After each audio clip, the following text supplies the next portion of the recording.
Hello and welcome everyone to Family Law Fridays presented by Florida Women's Law Group. I'm Jadlyn Fleischer, legal intern here at Florida Women's Law Group.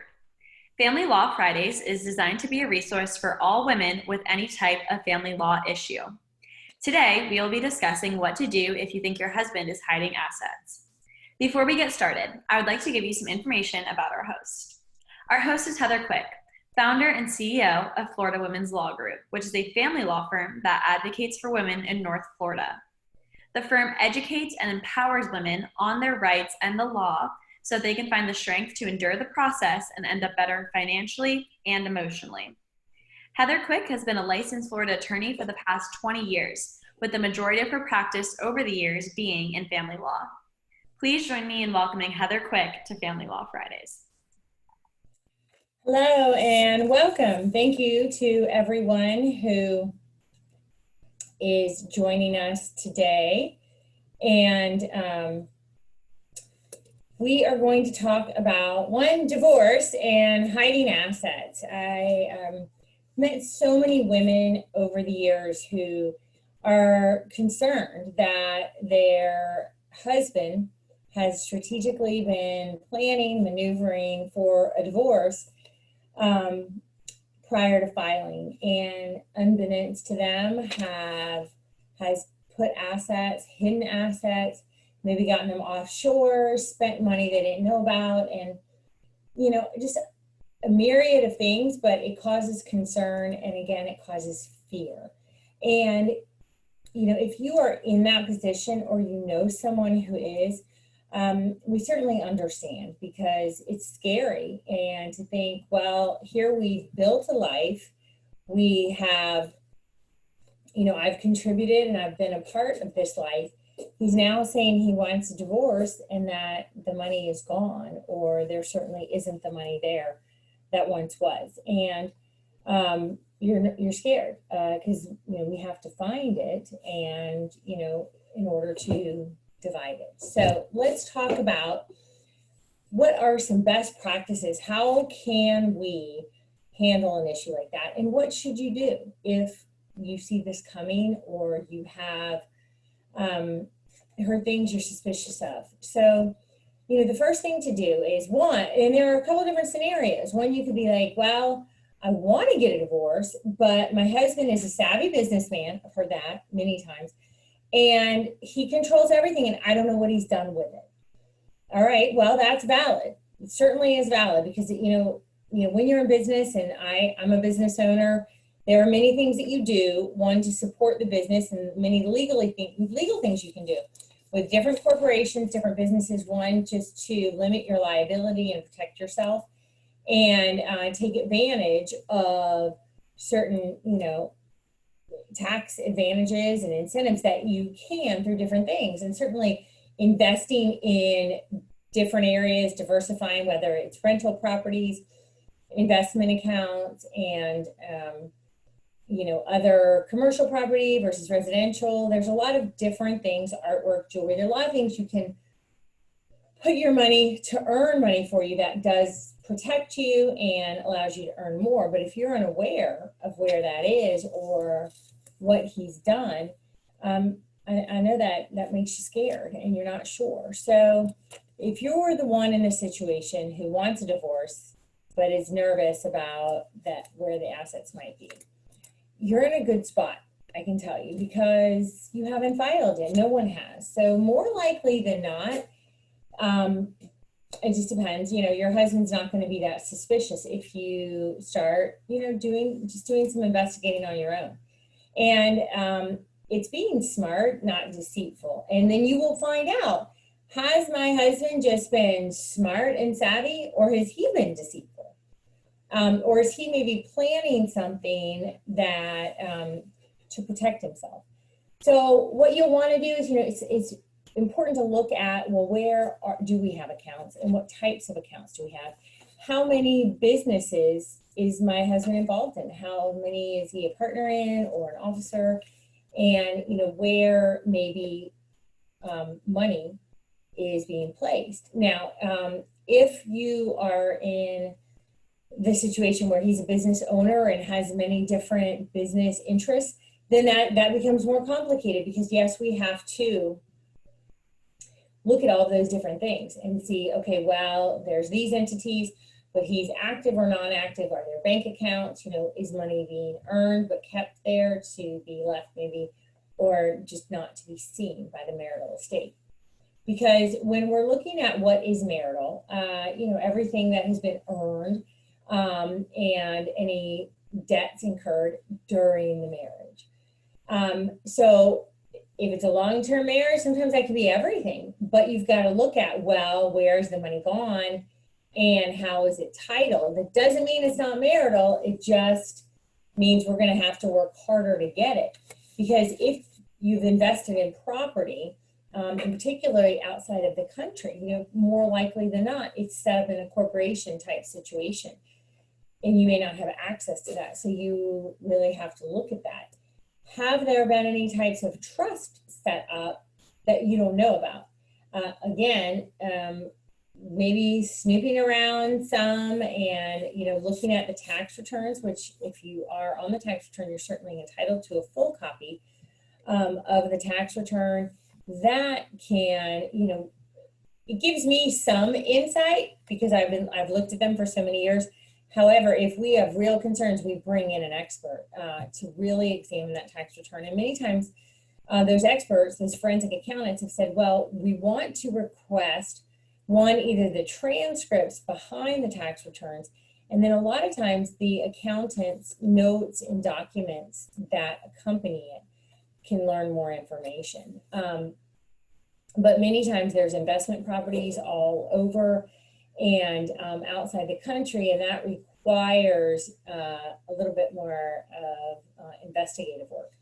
And with everything coming through the tax return, that's where it can be tricky, because we'll see various monies, corporations, and accounts, but then you have to go track those down. So that is something else that we can do.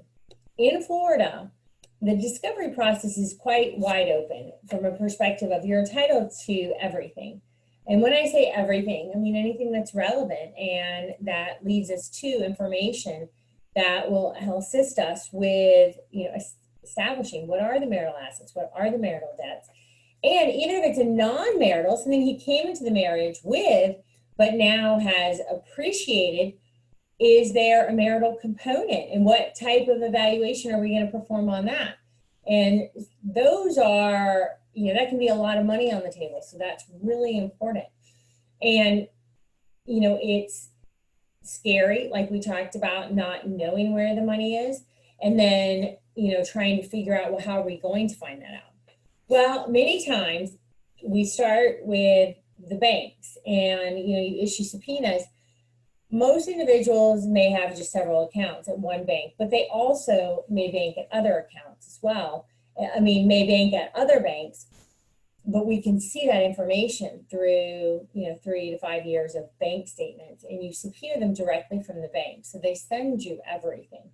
And it takes a lot of work, but it's worth it because, many times through hundreds, thousands of pieces of paper, well, now electronically, but through documents, through hundreds of documents, and going through, you can maybe find some of those account numbers that are, questionable. And you think, well, where was that? How did that play out? Where did that go? Where's that located? And then begin digging. So all of that to say that I know it's scary and a very daunting process to think, well, I don't know where everything is listed. I don't have a good understanding of our finances, and most likely, he's hidden the money. Well, that's where we start with the disclosure and looking at a lot of times, we don't always know where the money comes in from. We can, investigate that and look at it. But then when it goes out, and then, you're tracing it that way, or the expenses, which is just a backwards way of saying, hey, they're really not disclosing all the money coming in because look at all the money going out.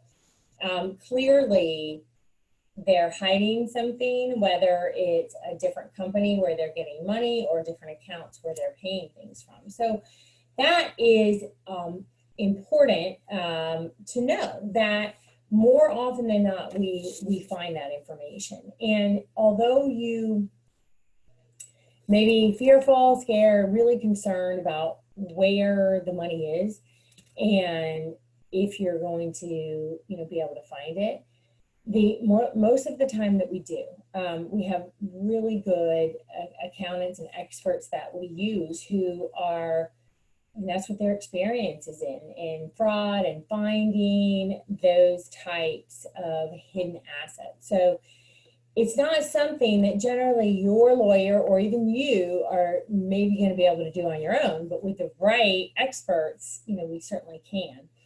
But you know more than you think. So if you are in that situation, it's very important to pay attention. Pay attention to the things that are said and the things that you hear. Maybe if if statements are coming in the mail, that is very important. If you see something from a bank or the name of an institution that you don't really recognize, that is very important as well to remind that. Take a photo of it. Nowadays with our phones, you can take a photo and we can turn that into a PDF as you see things. I'm not suggesting you open mail that's not addressed to you, but you can take photos and then that's the name of an institution, and then we can issue subpoenas to those banks and investment companies, which then may open up the door for a lot of other information. One of the things that really is also quite important that many times women don't know, the look back period is important. So if you're in a situation where it happened 10 years ago, and those are going to be harder records to find because 10 years ago not everything was electronic, and with the mergers of a lot of banks, those records can be difficult to find. So sooner rather than later, you need to begin an investigation. If this is a path you're going to go down, because if the money left the country 10 years ago and there's not going to be as much of a paper trail, but, we can begin to look. So, and generally when we ask for records and we subpoena them, we're really looking about 5 years because you've been married and the courts presume that, everything has been consensual. So to go beyond that 5 years, we really need to have a good reason. And a good reason may be that, well, we sold a valuable piece of property and I don't see anywhere in the accounts where that money went. Those are the kinds of things that are important to tell your attorney, are important to be thinking about. Well, he sold this business and we became partners and I just don't know. That might have been a time where it could have gotten funneled out when he received a large amount of money and never really had it enter a joint bank account or an account that you know about. So those are the types of things that are really important. But what you'll also find is that's probably a taxable event to some extent. There has to be some trace of what actually happened. And then you begin to go looking for the money. Because if they say, wow, that $2 million, we spent it, well, show us where. Show us what account it went into, and we can pull the record. So that's how you begin that process. So if you're in a situation and you are concerned that your husband may be hiding assets now, may have in the past, I want you to know that within the one discovery process and subpoena powers during a divorce, we can find a lot.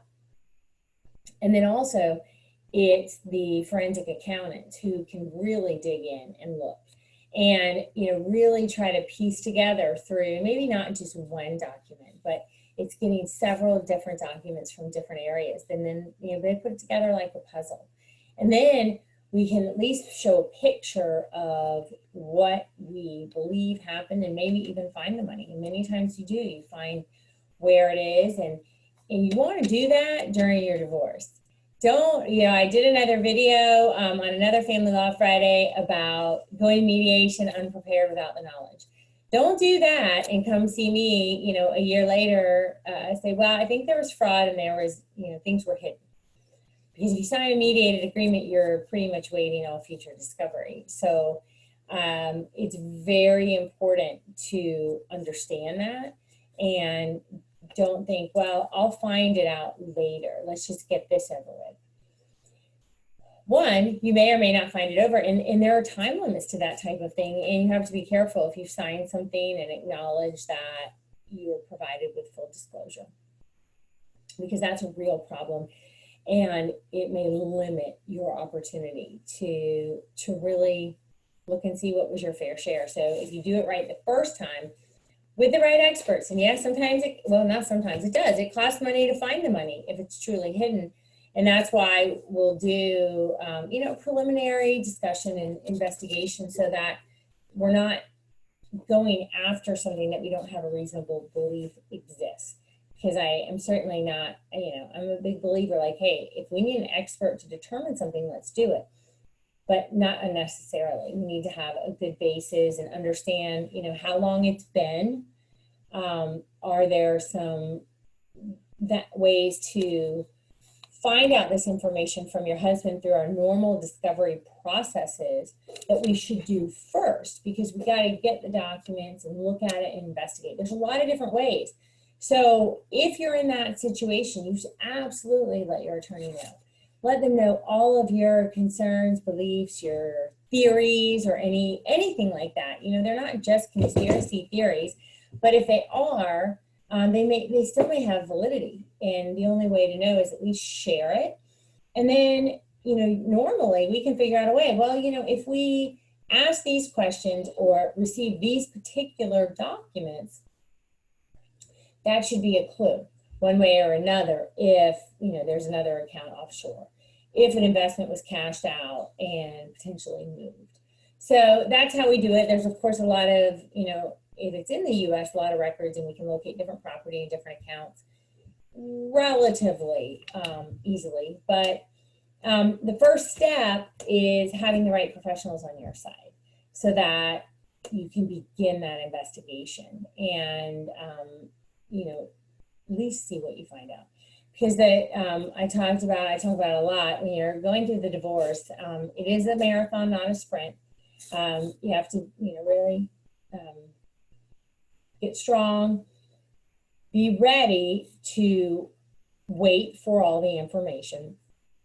And at the end of the day, you don't want any regrets.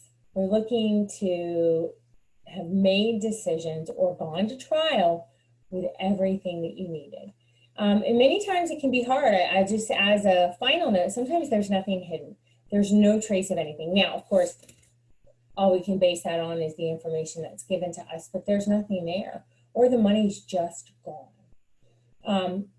And if it's been a long time, there's not going to be any, leveling out. He's not going to have to pay you back for that if it was used for marital purposes.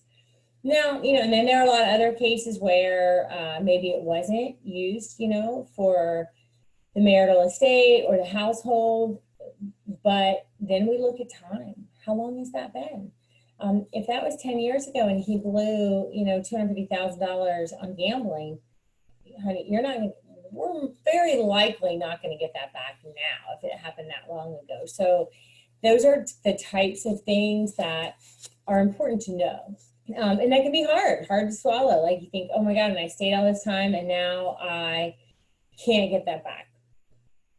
But the law is not always fair. It's just.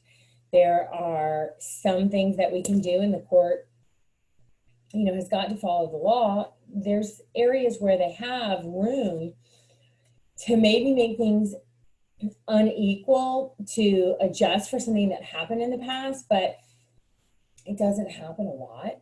So it is very, very fact specific. And, sometimes though, you need to know. So at least bring it up, and your attorney will always tell you, well, I say always, but they should. I always tell my clients really what they need to hear, maybe not what they want to hear, but what the evidence, the law show, and what, can be done about it. Because there's not always a remedy, even if you were wronged in the past. We can't always make it right. Many times we can, and of course that's what we strive to do, but it's not always black and white. So if you are in a situation where you're married, you have thoughts that, I think my husband, he's mentioned something, or his friends have mentioned things where, they've hidden assets, or you trust your intuition, do a little sleuthing. And if this is something where you're wanting a divorce, but you're afraid because it's been, you think things are hidden, at least go talk to somebody, because then you've at least taken action, whether or not just to find out, what, I want to do this or I don't, rather than sitting around in fear and then waiting until it's harder to find things, or it's been so long, it just makes that maybe not as relevant.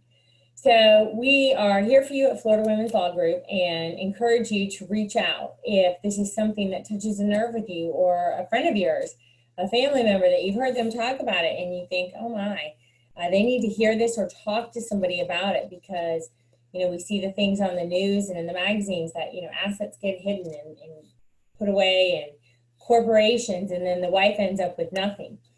Well, if you think you're in that situation, or someone please give us a call and we'll be available to you. Sit down with an experienced family law attorney during the consult, and our client liaison, and we'll help you figure out what solutions there are to that situation, and how you wish to move forward with that. And JD will let you know some of what you can do in that case. Thank you so much for joining us today. Thank you, Heather, and everyone who's able to listen in today for Family Law Fridays. As always, if there is a topic you would like to be addressed, or a question you would like answered, please call, email, or send us a Facebook message. Definitely be addressed in an upcoming video. We are available by phone at 904-241-0012. We hope you found this information today helpful. Thank you, and see you next time.